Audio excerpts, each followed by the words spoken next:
P T I کی KPK کی جو گورنمنٹ ہے، چیف منسٹر ہیں، کابینہ ہے، ان کا موقف اب کوئی اس کی ریلیونس نہیں. وہ تقاریر جس قسم کی کرتے ہیں وہ کرتے رہے. پاکستان کے عسکری ادارے اور عسکری قیادت جن کی ذمہ داری ہے ملک کا دفاع کریں، یہ پالیسی اب ان کی ہے. اسے KPK کے چیف منسٹر کی تقریر سے کوئی فرق نہیں پڑے.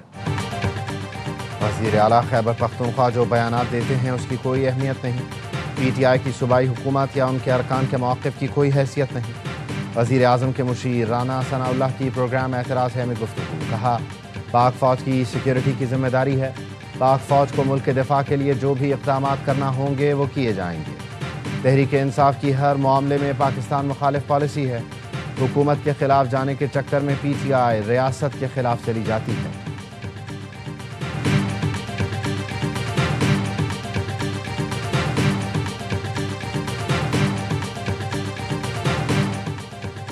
خیبر پختونخوا کی نئی کابینہ نے حلف اٹھا لیا. گورنر خیبر پختونخوا فیصل کریم کنڈی نے 10 ارکان سے حلف لیا.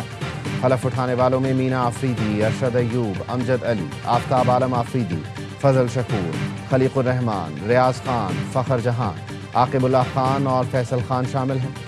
تقریب میں وزیر اعلیٰ سہیل آفریدی اور اسپیکر صوبائی اسمبلی بابر سلیم سواتی بھی موجود تھے. خیبر پختونخوا کابینہ میں 10 وزیر، 2 مشیر اور 1 معاون خصوصی شامل. نئی کابینہ کی تشکیل کا نوٹیفیکیشن جاری. تمام وزراء، مشیروں اور 1 معاون خصوصی کو قلمدان بعد میں سونپے جائیں گے. وزیر اعلیٰ سہیل آفریدی نے گورنر فیصل کریم کنڈی سے ملاقات کی.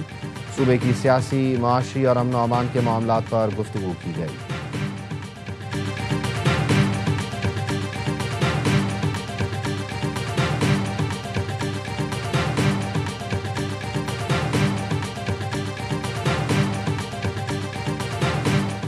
وزیر اعلیٰ خیبر پختونخوا سہیل آفریدی کا صوبے کی سیاسی قیادت کا جرگہ بلانے کا فیصلہ. سہیل آفریدی کا مولانا فضل الرحمان، ایمل ولی، سراج الحق، امیر مقام، آفتاب شیرپاؤ، محمد علی شاہ باچا سے رابطہ. تمام قائدین سے صوبے کی مجموعی امن و امان کی صورتحال پر گفتگو. وزیر اعلیٰ کا کہنا تھا صوبے میں امن کے قیام پر کوئی دو رائے نہیں. امن و استحکام حکومت کی اولین ترجیح ہے. ان ہاؤس کمیٹی کے تحت تمام سیاسی جماعتوں کے قائدین پر مشتمل جرگہ بلانے کا فیصلہ کیا ہے. اسپیکر صوبائی اسمبلی تمام قائدین کو باضابطہ طور پر مدعو کریں گے. اختلاف رائے جمہوریت کا حسن ہے مگر امن سب کا مشترکہ ہدف ہے. تمام فریقین کو ساتھ لے کر پائیدار امن یقینی بنایا جائے گا.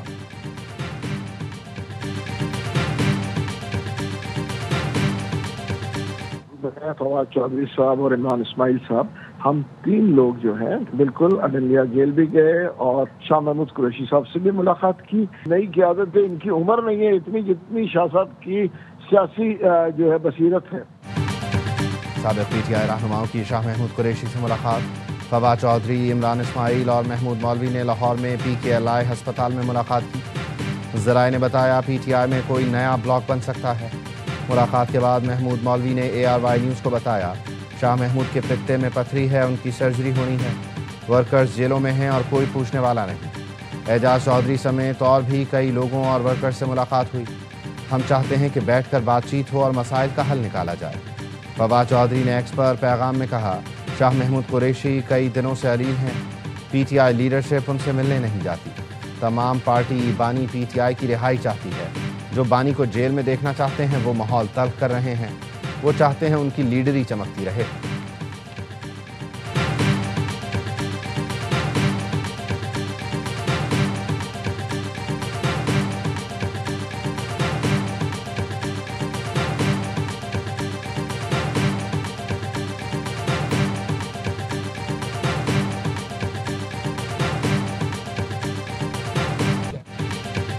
PTI میں 4 لوگ آگ لگانے میں مصروف ہیں. پارٹی میں جوتیوں میں دال بٹ رہی ہے. فواد چودھری کی PTI قیادت پر کڑی تنقید. کہا موجودہ قیادت کے رہتے ہوئے بانی کی رہائی ممکن نہیں. بیرسٹر سیف کو خیبر پختونخوا کابینہ میں شامل نہ کرنے سے بڑا نقصان ہوگا.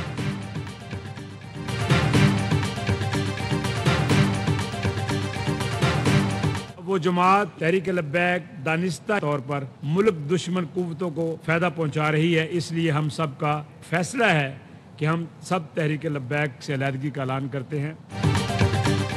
کالعدم TLP کے ٹکٹ ہولڈرز کا تحریک لبیک سے لا تعلقی کا اعلان. جنوبی پنجاب سے کالعدم TLP کے سابق ٹکٹ ہولڈرز کی پریس کانفرنس، کہا پاکستان قیامت تک قائم رہے گا۔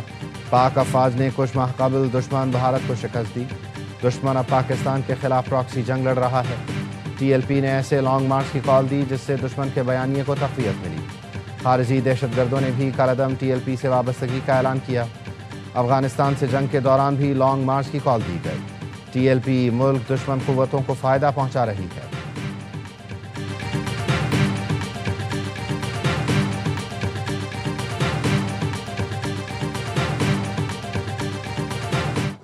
کشمیر میں حکومت بنانے اور سنبھالنے کا پوزیشن میں آ گئے ہیں۔ کشمیر کے عوام سے وعدہ کرتا ہوں میں آپ کو مایوس نہیں کروں گا۔ کشمیر کا جو بھی مسائل ہے ان کا سیاسی حل ہے۔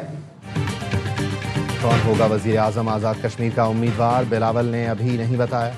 آزاد کشمیر کی پارلیمانی پارٹی اجلاس کے بعد میڈیا سے گفتگو میں کہا آزاد کشمیر میں حکومت بنانے اور سنبھالنے کی پوزیشن میں ہے۔ PP آزاد کشمیر کے عوام کی نمائندگی کرنا جانتی ہے۔ وزیر اعظم آزاد کشمیر کا اعلان کشمیر سے ہوگا، اسلام آباد سے نہیں۔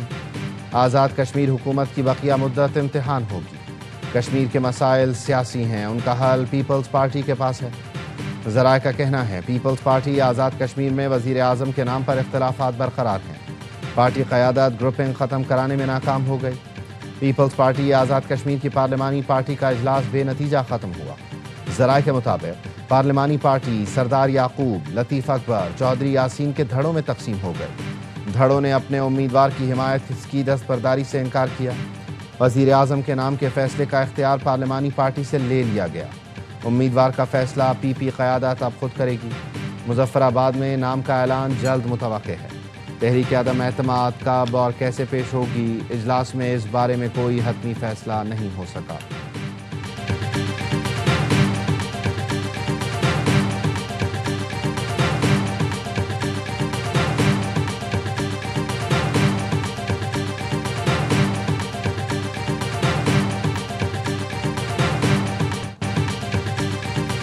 سندھ میں ڈینگی کیسز میں اضافہ، صوبے کے سرکاری ہسپتالوں میں ڈینگی کے 125 اور پرائیویٹ ہسپتالوں میں 118 نئے مریض داخل ہوئے۔ سندھ بھر کے سرکاری ہسپتالوں میں ڈینگی کے مریضوں کی تعداد 210 اور پرائیویٹ ہسپتالوں میں زیر علاج مریضوں کی تعداد 248 ہے۔ گزشتہ 24 گھنٹے میں ڈینگی سے کوئی ہلاکت رپورٹ نہیں ہوئی۔ گزشتہ 24 گھنٹے میں سندھ بھر میں 4,500 ڈینگی ٹیسٹ کیے گئے، 1,186 کیسز مثبت رپورٹ ہوئے۔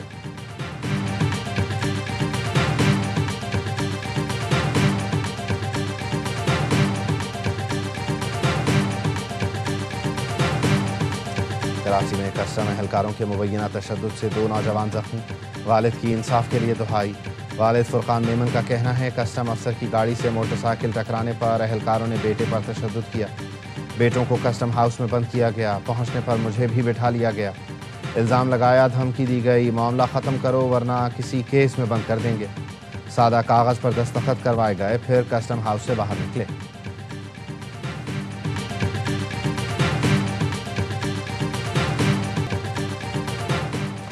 پاکستان براڈ کاسٹرز ایسوسی ایشن کی سالانہ جنرل باڈی میٹنگ کا کراچی میں انعقاد۔ دنیا نیوز کے میاں عامر محمود ایسوسی ایشن کے چیئرمین منتخب۔ ARY نیٹ ورک کے صدر اور CEO Salman Iqbal senior vice chairman منتخب ہوئے۔ جیو نیوز کے میر ابراہیم وائس چیئرمین، ڈان نیوز کے شکیل مسعود حسین سیکرٹری جنرل PBA منتخب ہوئے۔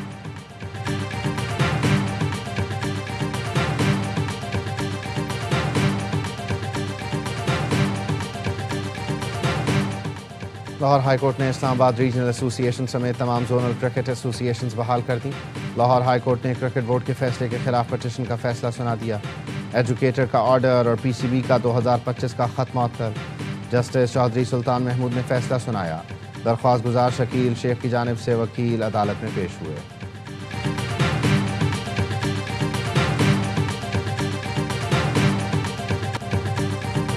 Arts council of Pakistan Karachi میں ورلڈ کلچرل فیسٹیول 2025 کا شاندار آغاز۔ وزیر اعلیٰ سندھ مراد علی شاہ نے فیسٹیول کا افتتاح کیا۔ افتتاحی خطاب میں کہا ورلڈ کلچرل فیسٹیول صرف کراچی نہیں پورے ملک کا مثبت چہرہ اجاگر کرے گا۔ میلے میں مختلف ملکوں کے 1000 سے زائد فنکار پرفارم کریں گے۔